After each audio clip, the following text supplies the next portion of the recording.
And welcome to day 89 of the Storage 100 series. I'm Joe Downs with the Storage Moguls, and today I want to talk about customer service. Now, before you go tuning out, you need to realize that customer service in storage is unlike any other real estate asset class or maybe other business, and most operators get it completely wrong.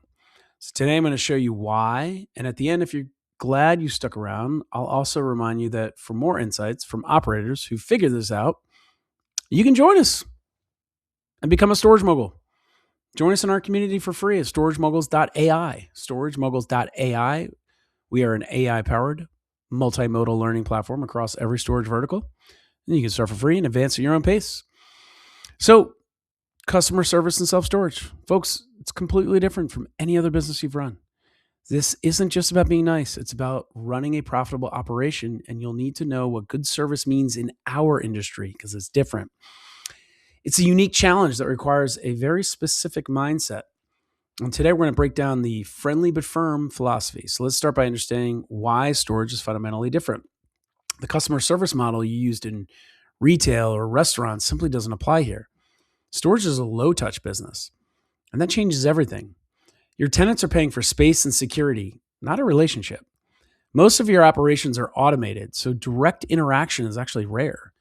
This relationship is strictly transactional. You provide the space, they pay the rent. That's the contract. And here's the critical part. You must enforce your policies. Being too nice means you lose money on late fees and collections. Over-servicing tenants actually creates entitlement, not loyalty. We need a clear, consistent approach, which brings us to our golden rule. If you take one thing away from today, let it be this. Friendly but firm. Being friendly means you are professional, courteous, and helpful when you do interact. You answer questions clearly and with a positive attitude. But being firm means you enforce every policy consistently every single time. Don't make exceptions for anyone. Tenants actually respect consistency more than they appreciate a one-time favor. This approach protects your bottom line and sets clear expectations. So what does this actually look like in practice? Well, good customer service and storage starts with the physical asset itself. The best service you can provide is a clean, well-lit, and secure facility. That's the first impression in the core product. Responsiveness is key. Answer the phone or return calls promptly. Don't leave people hanging. Make payment easy with online options and auto pay. Remove friction from the transaction. And finally, good service means clear communication. No surprises on fees or policies.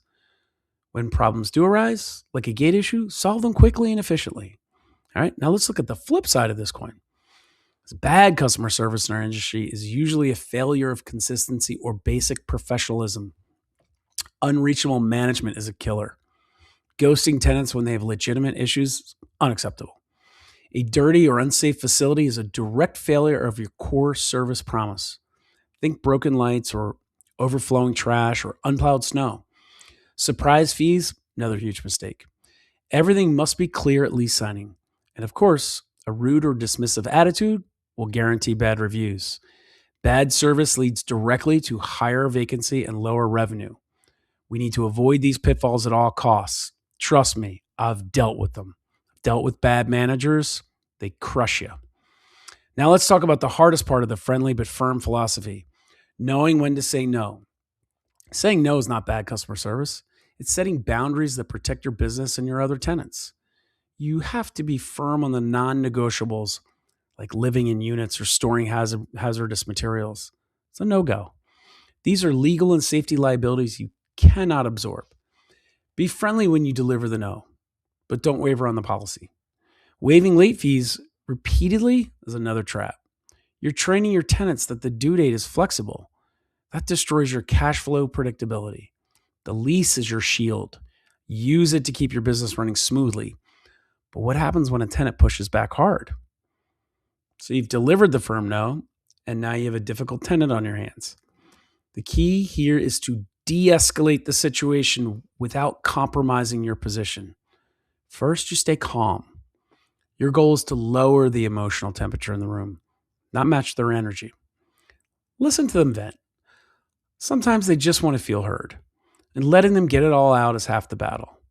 Once they finish, stick strictly to the facts. Reference the lease agreement directly. When you say the policy you sign states, you remove yourself from the argument, put the focus back on the agreed upon rules. Finally, offer a solution if you can, or a firm final answer if you can't.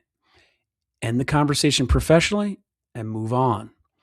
We can prevent many of these confrontations entirely by being better communicators. Preventing problems is always cheaper than fixing them, and that's the power of proactive communication. Don't wait for a tenant to call you angry. Tell them what's happening before they even notice. Take rating increases, for example.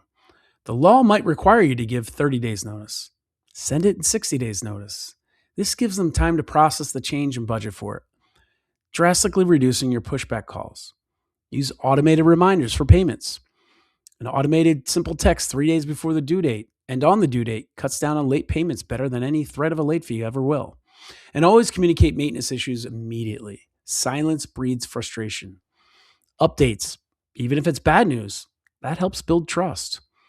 Remember this, prevention is cheaper than damage control. This is how you run a professional operation. All right, covered a lot of ground on customer service today, whether you wanted to or not. And I want to leave you with this final thought. You're running a business, not a charity. This is the core principle that guides all of your decisions. Being friendly doesn't mean being a pushover.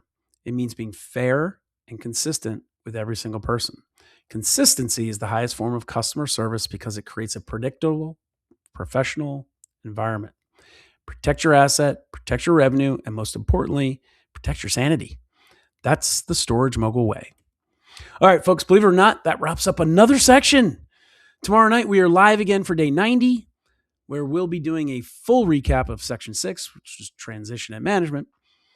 Make sure you are ready for that deep dive tomorrow night because I'm going to have two awesome guests with me, Kristen and Rod Blanc, who are not only owners and operators, but they help folks transition facilities and set them up with management.